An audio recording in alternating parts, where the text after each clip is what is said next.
Assalamualaikum. Welcome to Amara's kitchen. Today I'm going to show you how to make lemon cheesecake. So please watch the whole video and make it with me. Lemon cheesecake করার জন্য আমি lemon জেস্ট great করে নিচ্ছি।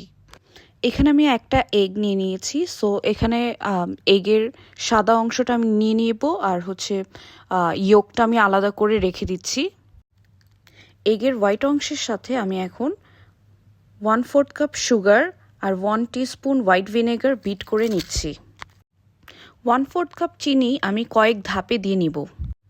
Bit করতে করতে যখন আপনি বিটারের সাহায্যে 8 লিখতে পারবেন তখন আপনি বুঝবেন যে আপনার ফোমটা একদম পারফেক্ট হয়েছে। ফোমটা পারফেক্ট হওয়ার পরে আমি এখানে এগ ইয়োক দিয়ে নিয়েছি।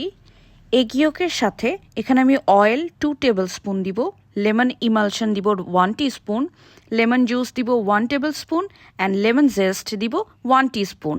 তারপর সুন্দর করে মিক্স করে নিব। এর মধ্যে আমি ওভেনটাকে প্রিহিট করে ফেলছি 180 ডিগ্রিতে 10 মিনিটের জন্য। আমি একটা স্ট্রেনারে ময়দা নিয়েছি 1/3 কাপ, বেকিং পাউডার নিয়েছি 1/4 টিস্পুন আর বেকিং সোডা হবে 1/4 টিস্পুনের হাফ আর পিঞ্চ অফ সল্ট নিয়ে নিয়েছি। এখন আমি এটাকে সুন্দর করে মিক্স করব ফোল্ডিং মেথডে। বাসায় বেকিং শিট না থাকার কারণে আমি একটা নর্মাল কাগজ সার্ভিং ডিশে দিয়ে নিয়েছি। এখন আমি মিক্সচারটাকে বলে ঢেলে ইভেনলি স্প্রেড করে নিলাম। 180 ডিগ্রিতে 20 মিনিটসের জন্য আমি এখন এটা বেক করে নিব। আর বেক হয়ে গেলে টুথপিকের সাহায্যে চেক করে নিতে হবে।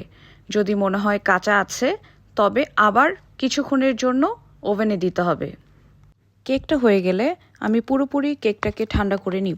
এখানে আমি লোটাসের বিস্কিটটা নিয়ে নিয়েছি। চিজের মিক্সচারটা বানানোর জন্য আমি এখানে আলমারাইয়ের ক্রিম চিজ 200 গ্রাম বিট করে নিচ্ছি। একটা সেপারেট বলে হুইপ ক্রিম নিব আমি 130 গ্রাম আর এর সাথে আইসিং সুগার 1 টেবিল স্পুন সুন্দর করে বিট করে নিব।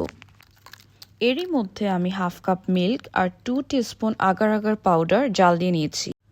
আপনারা যদি এখানে ক্রিমের মিক্সচারটাকে আরও রিচ আরও ক্রিমি বানাতে চান তাহলে আপনারা এখানে 1/4 কাপ কনডেন্স মিল্ক ইউজ করতে পারেন।